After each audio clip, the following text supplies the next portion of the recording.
देवरानी की नजर।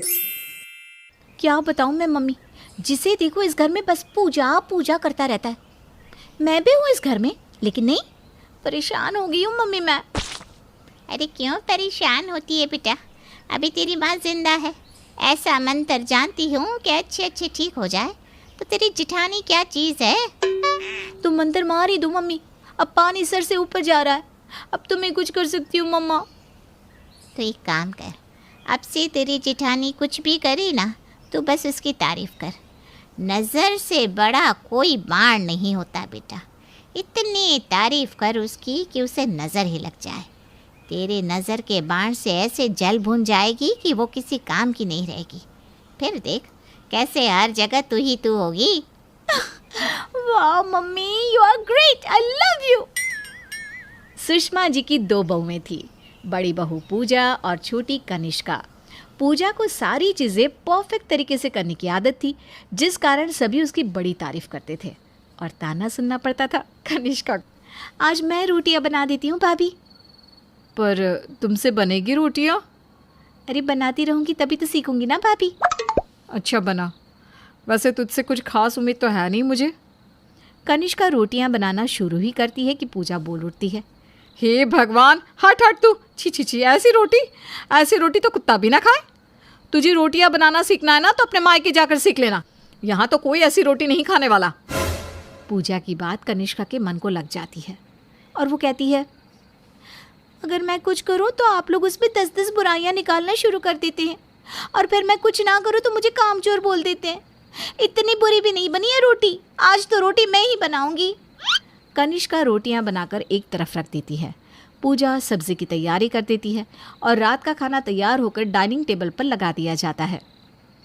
अरे पूजा बहू, तेरी उंगली में चोट लगी है क्या? सब्जी काटते वक्त लगता है भाभी की उंगली कट गई होगी मम्मी। नहीं नहीं, ऐसा कुछ भी नहीं हुआ। पर आप लोग ऐसा क्यों पूछ रहे हैं? सब्जी खराब बन गई है क्या? पर ऐसा कैसे हो गया? मेरा काम तो कभी खराब हो ही नहीं सकता। अरे वही ना बहू, तेरी रोटियां हमेशा हल्की और गोल गोल रहती है, और आज देखकर लग रहा है कि भारत का नक्शा ही बन गया है। क्योंकि रोटियां मैंने नहीं, कनिष्का ने बनाई है मम्मी जी। कितना ही मना किया मैंने उसे, पर वो है कि जिद पर आ बैठी थी। देखो बन गई रोटी, अब खुश हो गई ना तुम? तुम्हें कितनी बार मना किया है कनिष्का, किचन का काम तो मत ही किया करो। थका हारा ऑफिस से आया था, जो भूख थी वो भी इन रोटियों को देखकर खत्म हो गई। ये कहकर प्रेम वहाँ से उठकर अपने कमरे में चला जाता है। बेकार में बेचारे देवर जी का मूड खराब कर दिया तुमने। मम्मी जी आप रहने दीजिए, आप क्यों खाएंगी ये रोटियां? आपने कौन सा गुनाह किया है? इन रोटियों को मैं कुत्तों को दे दूंगी। मैं ना अभी जाकर आप सबके लिए गर्मा गर्म रोटियां बनाकर लाती हूँ। अगली सुबह कनिष्का रसोई में ना जाकर पूरे घर की सफाई करती है। आज तो पक्का सब खुश होंगे। तभी सुषमा वहाँ आती है। मेरी दवाइयों का प्रिस्क्रिप्शन नहीं मिल रहा, देखा है क्या बहू? ऐसी क्या सफाई की तूने कनिष्का कि मम्मी जी का प्रिस्क्रिप्शन ही खो गया? अब क्या होगा? तभी वहाँ प्रेम आता है और सोफे के नीचे झांकते हुए कहता है, ये है इनकी सफाई। बताओ भाभी, पूरी धूल मिट्टी जमी हुई है। अपनी सारी कोशिशों के बाद भी कनिष्का को अपने ससुराल में मिलते थे तो बस ताने, जिसे सुनते सुनते अब वो परेशान हो जाती है और अपनी माँ को फ़ोन लगाती है। क्या बताऊँ मैं मम्मी, जिसे देखो इस घर में बस पूजा पूजा करता रहता है। मैं इस घर में हूँ लेकिन नहीं, परेशान हो गई हूँ मम्मी मैं। अरे क्यों परेशान होती है बेटा? अभी तेरी माँ जिंदा है। ऐसा मंत्र जानती हूँ कि अच्छे अच्छे ठीक हो जाए। तो तेरी जिठानी क्या चीज़ है? तो मंत्र मारी दो मम्मी, अब पानी सर से ऊपर जा रहा है, अब तुम ही कुछ कर सकती हो। तो एक काम कर, अब से तेरी जिठानी कुछ भी करे ना तो तू बस उसकी तारीफ कर। नज़र से बड़ा कोई बाण नहीं होता बेटा। इतनी तारीफ कर उसकी कि उसे नज़र ही लग जाए। तेरी नज़र के बाण से ऐसे जल बुन जाएगी वो कि किसी काम की ही नहीं रहेगी। फिर देख कैसे हर जगह तू ही तू होगी। वाह mummy, you are great, I love you. Kanishka कमरे से बाहर जाती है और अपनी जिठानी से कहती है, बाप रे भाभी, कितनी सुंदर साड़ी है ये, देखते ही बनती है। मान गए भाभी आपकी पसंद को। सही में आज पहली बार तूने मेरी साड़ी की तारीफ़ की है। हाँ नहीं तो क्या भाभी। अब चलिए ना, किचन में मुझे देखना है कि आप कैसे खाना बनाती है। वो क्या गोल गोल मस्त रोटियां होती है ना आपकी, वही। कनिष्का एक भी मौका नहीं छोड़ती पूजा की तारीफ़ करने का और 24 घंटे बस उसकी तारीफ़ करती रहती है। हाँ तो हो गई, 2 दिन हो गए पर भाभी को तो कोई नज़र लगी ही नहीं। एक बार और ट्राई करती हूँ। बाप रे बाप भाभी, आपके बाल कितने घने और बड़े हैं, और एक मैं हूँ जो गंजी होती जा रही हूँ, है ना प्रेम जी? बात तो सही है कनिष्का, अपने बालों को देखो और भाभी के बालों को, कितना फ़र्क है कि नहीं? बात तो तेरी सही है बेटा। शाम को सभी मार्केट जाने के लिए तैयार होते हैं। तो बताओ कनिष्का, कौन से रेस्टोरेंट चले आज?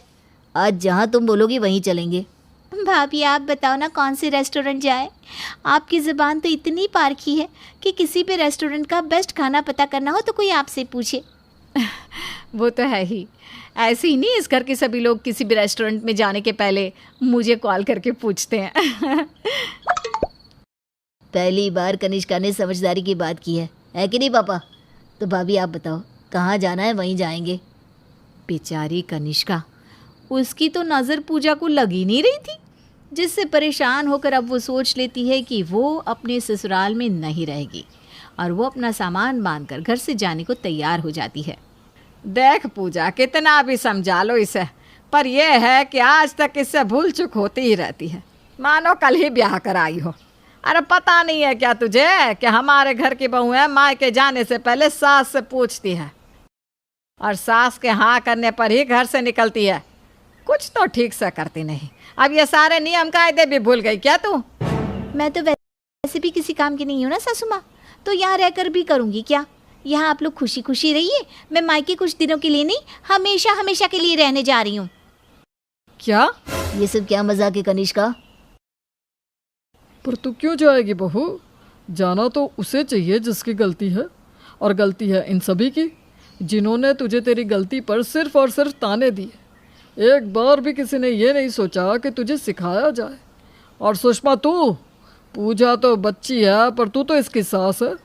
तूने कैसे अपनी दोनों बहू में इतना भेदभाव कर लिया?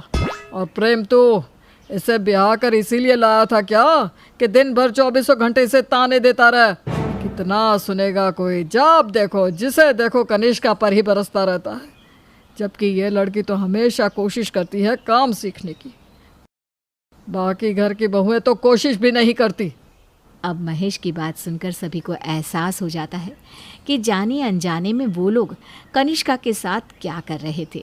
उस दिन के बाद कभी भी कोई अपनी गलती दोहराता नहीं और कनिष्का को अपनी नज़र लगाने वाले टोटके का कभी भी दोबारा इस्तेमाल नहीं करना पड़ता।